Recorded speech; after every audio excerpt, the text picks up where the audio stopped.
Hello again, everyone. I'm now going to sow these Calverdin Wonder peas that I showed you in a previous video that I've been soaking to get those little shoots there developed on the peas, and this helps in the colder months of the year to stop the peas rotting.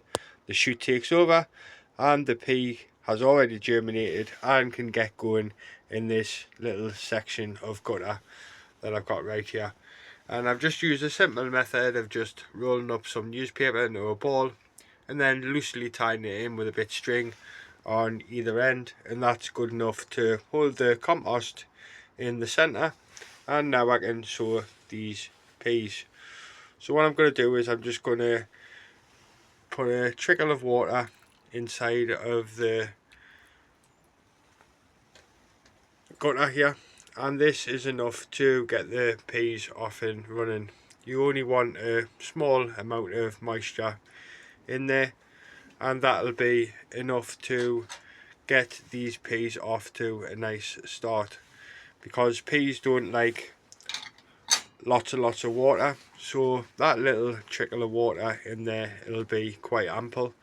And I'm just going to work this in a little bit with my fingers and allow the peas to then venture in there and look for the nutrients and the water that's within the compost. And this is just your standard multi-purpose compost, which is good for a whole host of seed sowing if you riddle it fine, but in this instance, being large seeds, I haven't had to riddle this at all, and it's good enough to get these peas off to a nice start and encourage those roots to start venturing. So I'm just going to tip these peas out here into this little half an egg box.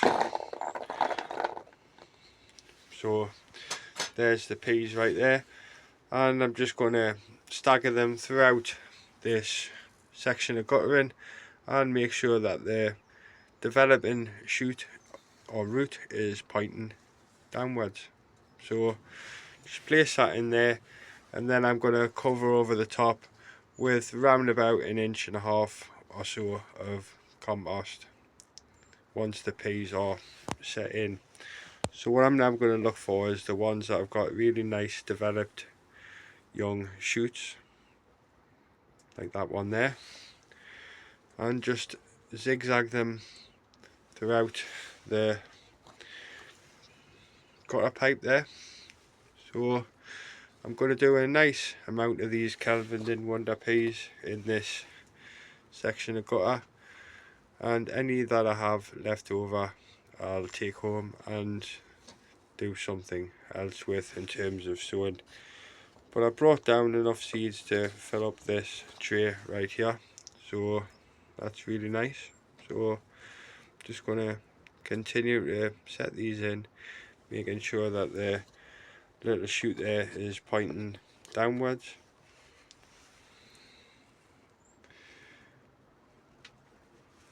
And that's as easy as it has to be, everyone. So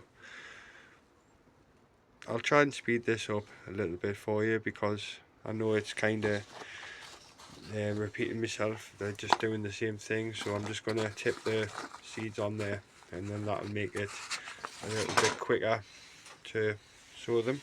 So again, just going to keep on zigzagging these seeds throughout this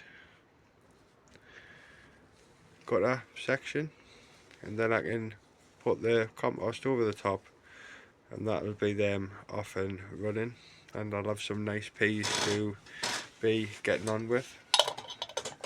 Just move my jar out of the way so I don't knock it over and break it. And that's as simple as it has to be, everyone. And early sowings of peas really do benefit a lot from this soaking method. It's a really nice young shoot coming on that one there. Just make sure that it's pointing downwards, and just go through them and select the ones with the best looking young shoots. for even germination and even early growth. And you get the idea by now. I'm just selecting them and then pointing them facing downwards, and just carry on throughout this tray until I've got them all done. And I got here quite late this afternoon after work today, so I'm going to have to speed things up a little bit, or else you're not going to be able to see come the end of the video, because it is starting to get close to the point of dusk. So let's just speed this up a little bit for you.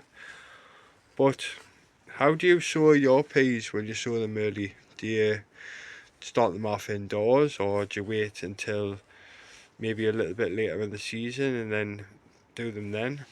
I like to get them off nice and early so I can have some coming on while the other ones are growing for me second and me third sowing, so I can have a staggered harvest of peas, because peas are one of my favourite vegetables. I use them a lot at home for making soups and stews, and adding them to rice when I make up a curry, and I also like putting them into stir fries as well. So I use lots of peas, or we use lots of peas, and I'm only growing for 2 people, so I just do the best I can with what it is that I've got.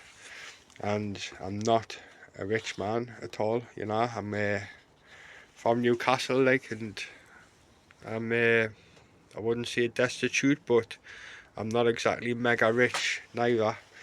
So I do the best with what I've got at my disposal. And the fact that the price of everything, and generally in the world, things are just getting tougher, means that growing my own little bit of food on me little bit of allotment land here is more vital to us than it's ever been before. And I'm sure that's the case for a whole host of other people. And to be honest, I see more and more and more people these days growing food and realising that not only is it more tasty, but it's also more health beneficial and enjoyable as well. So yeah, man, growing food, it should be on the national curriculum, to be honest, you know. It probably is in some locations around the world and around the UK, but as I'm aware, I don't think it's in the vocation curriculum in my local area, but maybe it should be, you know, or it certainly should be. Kids should really be taught how to grow food and the importance of sustaining soil and the importance of where food comes from, because I mean, look at Bill Gates, for example. Look at that guy, you know, all this lab meat and all that other stuff, you know. Nothing good can possibly come from that, only bad. And that guy himself, he's a raging lunatic, you know. And I know I'm not allowed to say that on here, but I couldn't give a shit, to be honest. The stuff I read and what I see going on just makes us realise how disturbed things have got in this world, and how not right it all really is. So that's me peas now set in, everybody, and you can see there that I've just staggered them throughout.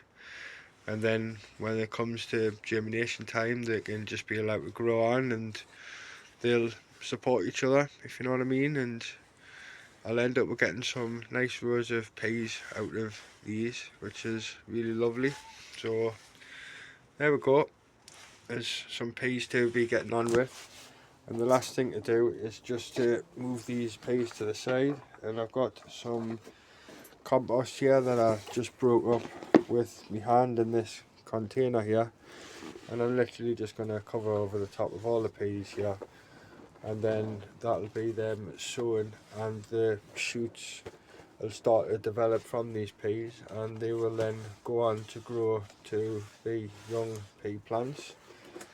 And like I said before, peas don't need a massive amount of water at that early stage, so that little bit of hydration that I added from the container that I brought the peas down in was more than enough, and it'll just be enough to get those little shoots venturing further and get the peas developing and growing on.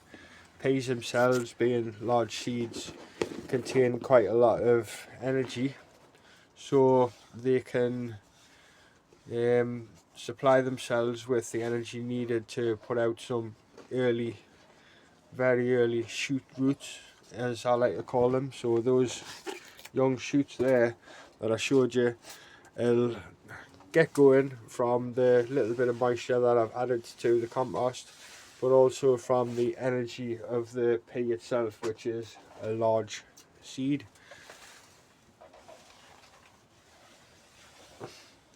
And that's it for tonight, everyone. Just gonna now say farewell and cheerio, like, and that is another crop there set away to grow and do the things that I wanted to do.